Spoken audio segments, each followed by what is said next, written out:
पूर्णमदं पूर्णमिदं पूर्णात् पूर्णमुदच्यते पूर्णस्य पूर्णमादाय पूर्णमेवावशिष्यते।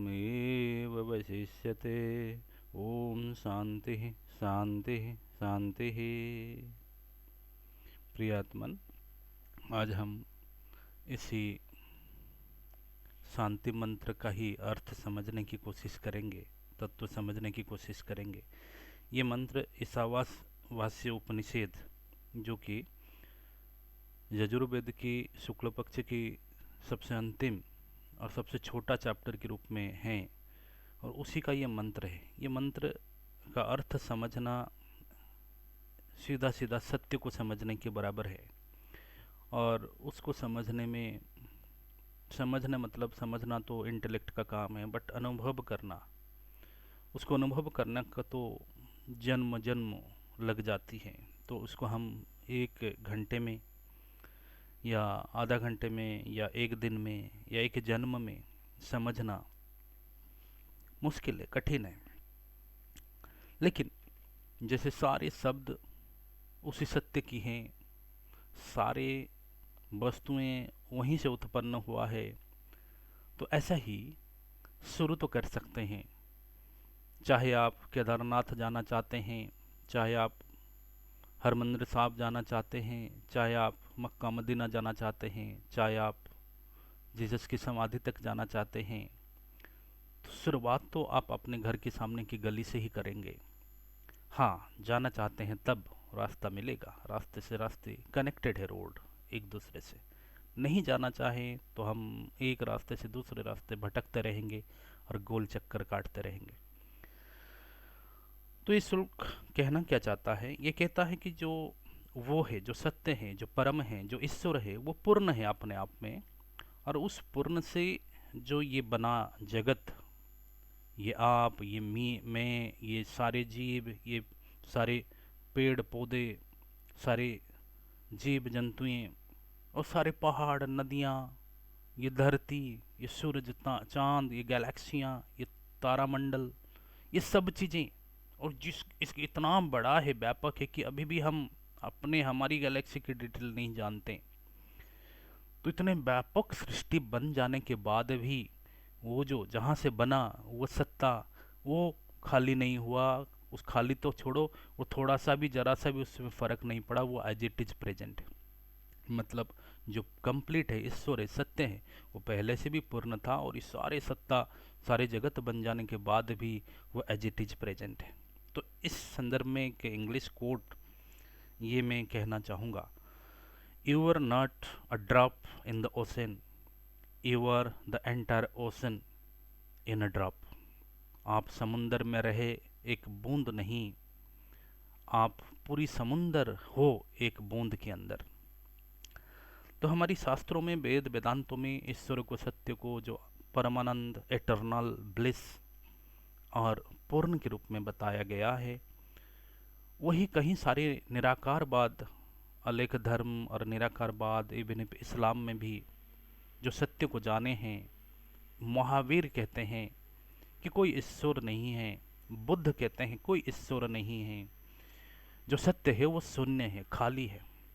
तो वेद वेदांत तो कहते हैं कि वो पूर्ण है, और ये सारे निराकार, बुद्ध, महावीर जैसे सत्यता में विचरण करने वाले, और वहाँ तक हाइट, हिमालय के शिखर तक पहुँचने वाले कहते हैं कि जो सत्य है वो शून्य है। तो एक्चुअल क्या है? सत्य पूर्ण है या शून्य है? मैं इसको एक सिंपल मैथमेटिकल वे में कोशिश करता हूँ दिखाने के लिए। आप ये बताइए कि ये जो है, ये पूर्ण है या खंड है, लिमिटेड है? कहेंगे कि दो एंड इसका प्रेजेंट है, तो इसीलिए ये लिमिटेड है, खंड है, ये पूर्ण नहीं है। तो इसको मान लो मैं एक्सटेंड कर देता हूँ और इसको जोड़ देता हूँ, पूर्ण कर देता हूँ, तो ये क्या हो गया ना? वैसे तो ये पूर्ण हो गया, और मैथमेटिकली ये हो गया जीरो, मतलब ये शून्य भी हो गया। और इसी जीरो से मान लो मैं और एक जीरो माइनस कर देता हूँ, तो जो बचता है वो भी जीरो। तो उसका मतलब ये हुआ, जो जिसको हम पूर्ण समझ रहे थे सर्कल को, वो मैथमेटिकली एक्चुअली शून्य है, और उस शून्य से जब शून्य हटा लिया जाता है फिर भी बाद में शून्य बचता है। तो ये तो रहा मैथमेटिकली एक्सप्रेशन, लेकिन सत्य इतना आसान नहीं है समझना। दूसरी बात है, सत्य कॉम्प्लेक्स नहीं है, सत्य मुश्किल नहीं है, सत्य हम ही मुश्किल है क्योंकि हमारी विजन नैरो है। तो यही बात आप समझेंगे कि एक दीपक से, जला हुआ दीपक जो है, उससे मान लो आप 100 दीपक भी जला लेते हैं उससे आग ले लेके, तो पहले वाला दीपक की आग में जरा सा भी फर्क नहीं पड़ती। तो ऐसा ही पूर्ण से पूर्ण चले जाने के बाद भी पूर्ण एज इट इज बचती है। ओशो कहते हैं जो शून्य है वो शून्यता से पूर्ण है। इसका क्या मतलब है? शून्यता से पूर्ण का मतलब, शून्यता से पूर्ण का मतलब उनकी कहना था ये कि जैसे किसी कमरा है, वो स्पेस ही तो है, तो कमरा अनंत स्पेस को हम चार दीवारों में बांध लिया, उसी को हम कहते हैं स्पेस, कमरा कहते हैं, रूम कहते हैं।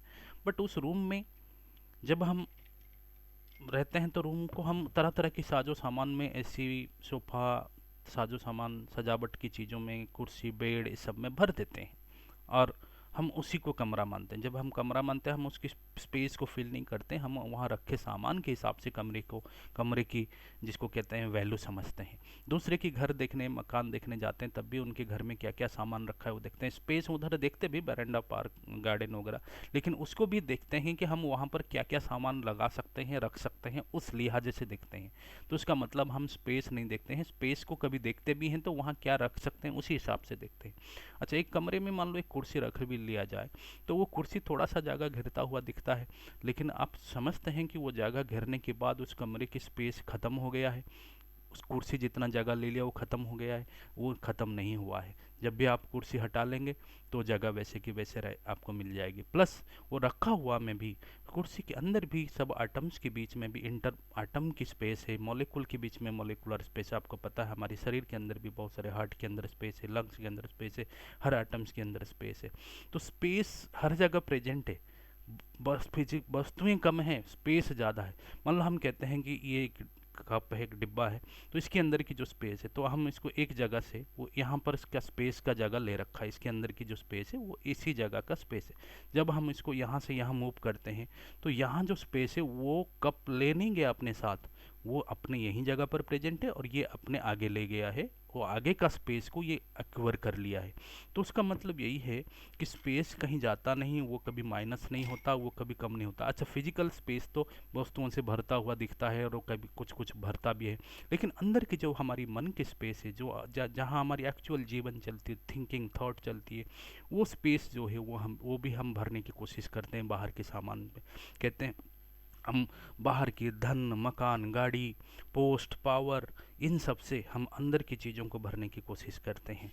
तो अंदर की चीज़ें तो एजुकेशन से, पोस्ट से, शास्त्र से, मंत्र बहुत सारे रट लेने से, ये सब से हम अंदर की चीज़ों को भरने, कहते हैं ना, इसकी पोस्ट जो है, पैसा जो है इनके सिर पे चढ़ गया है। सिर पे चढ़ गया का मतलब है कि हम अंदर को भरने की कोशिश करते हैं। जन्म जन्मांतर तक वो भरा नहीं, क्योंकि ओशो कहते हैं कि वो पहले से भरा हुआ है, अंदर से वो शून्यता से भरा हुआ है। आप जो खामों का जो चीज़ें भर रखे ना ब्रेन में, कि मैं अमीर हूँ, ऊंची जात का हूँ, नीचे जात का हूँ, बड़ा हूँ, मेल हूँ, फीमेल हूँ, जो उसे भरा हुआ जो चीज़ें हैं उसी को हटा लेने पर वो उसकी शून्यता की पूर्णता जो आपको फील होगा। तो जब हम ये सब चीज़ों से भरने की कोशिश करते हैं तो वो भरता तो नहीं है, लेकिन भरता हुआ, गलती से भरता हुआ फील होता है, जिससे कभी भी सेटिस्फेक्शन नहीं होता, और उसी के लिए हमने कई जन्म, कई चक्कर काटते रहते हैं, और अपने जीवन में भी स्ट्रेस रहता है, क्योंकि हम सामान इकट्ठा कर करके उसको भरा हुआ महसूस करना चाहते हैं, जो कि एक्चुअल भरता नहीं है, क्योंकि एक्चुअल वो पहले से ही भरा हुआ है उसके हिसाब से। तो इसलिए हमें बस समझने की ज़रूरत है। जी कृष्णमूर्ति कहते हैं जब कोई हम प्रॉब्लम को देखते हैं संपूर्णता से, किसी छोटा सा कोई प्रॉब्लम, कोई इश्यूज हो, उसी को मान लो आप संपूर्णता से, कंप्लीट अटेंशन से देखना चाहते हैं, तो वो कहते हैं कि कंप्लीट अटेंशन का मतलब है कि आपका कोई उस प्रॉब्लम के प्रति इन्वॉल्वमेंट ना हो, प्रीजडिस ना हो, आप उस प्रॉब्लम का पार्टी ना हो, कोई पहले का आपकी कोई ऑब्जर्वेशन, लाइक डिसलाइकिंग ना हो कि ऐसा नहीं होना चाहिए था, उसने ऐसा किया, उसका गलती, इसका गलती, उसने मेरे साथ ही हमेशा क्यों बुरा होता है। तो इस तरह की कुछ कुछ इन्वॉल्वमेंट ना होके किसी परेशानी को मान लो आप देखते हैं, जिसमें कोई लैंग्वेज, कोई क्षेत्र, कोई देश, इंडियन, पाकिस्तान, हिंदू, मुस्लिम का जेंडर, कोई कोई इशू लेते हुए नहीं देखते हैं। बोलते हैं कि आप जब किसी इशू से देखते हैं, किसी सेंटर से देखते हैं, तो आपकी विजन, आपकी आंख की लेंस बहुत नैरो होता है, छोटा होता है। आप बहुत छोटी खिड़की से होते हुए सत्य को देखते हैं। सत्य एक व्यापक सूरज है, वो छोटी सी खिड़की से आपकी तरफ नहीं आ सकती।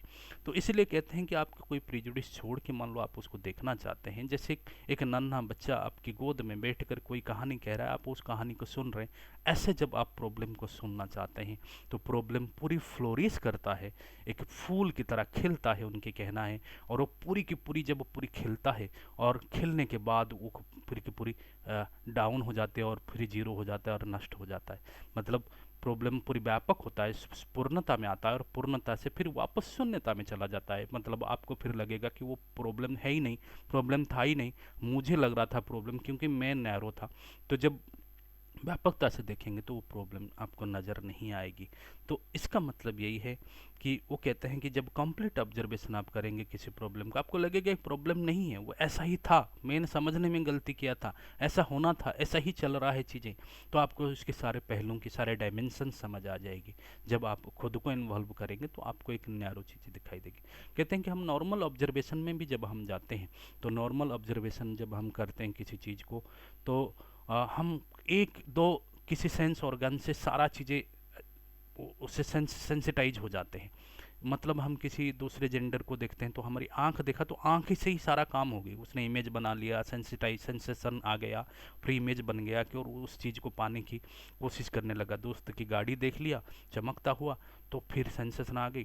तो बोलते हैं कि जब भी कोई चीज़ को ऑब्जर्व करना है, फिर वो गाड़ी खुद अपने पास कैसे हो, फिर डिजायर, दोस्त दोस्त के प्रति ईर्षा, ये सब चीज़ें डेवलप हो जाती है। बोलते हैं एक दो इंद्रियों से चीज़ों को मत देखो, बोले देखना है तो सारे सेंस ऑर्गन से, पूरी इन्वॉल्वमेंट से देखो। तो एक पेड़ को देख रहे तो कह रहे पेड़ को सुनो भी, पेड़ को क्या बोलेगा ने, पेड़ को भी सुनो, पेड़ को भी सूंघो, स्मेल करो, सूंघो, देखो, हर सेंस ऑर्गन इन्वॉल्व करके। झरना है तो देखो, टच करना, जिसको टच कर सकते हो पास में है तो बोलते हैं सारे चीज़ से अनुभव करोगे। जब सारे सेंस ऑर्गन से जब लोगे तो आपके आई सेंटर नहीं रहेगा, मतलब एक व्यक्ति के हिसाब से आप नहीं उसको ग्रास्प कर रहे हो, तो वो सेंसेशन से एक इमेज नहीं क्रिएट होगा। जब इमेज क्रिएट का मतलब क्या है, वो वस्तु मेरा हो जाए और मैं वहाँ पर हूँ। किसी का बिल्डिंग है तो मेरा ऐसा मकान बने, तो आप उसके साथ अपने आप को इन्वॉल्व करके देखते हैं कि इमेज, अपने मन में एक चित्र बनाते हैं जिस चित्र में आप ही किरदार हो जाते हो और आपके आसपास वो सामान होना चाहिए। और वो चीज़ को बार बार पाने की, जो सुखद चीज़ है उसको बार बार पाने की डिजायर क्रिएट होती है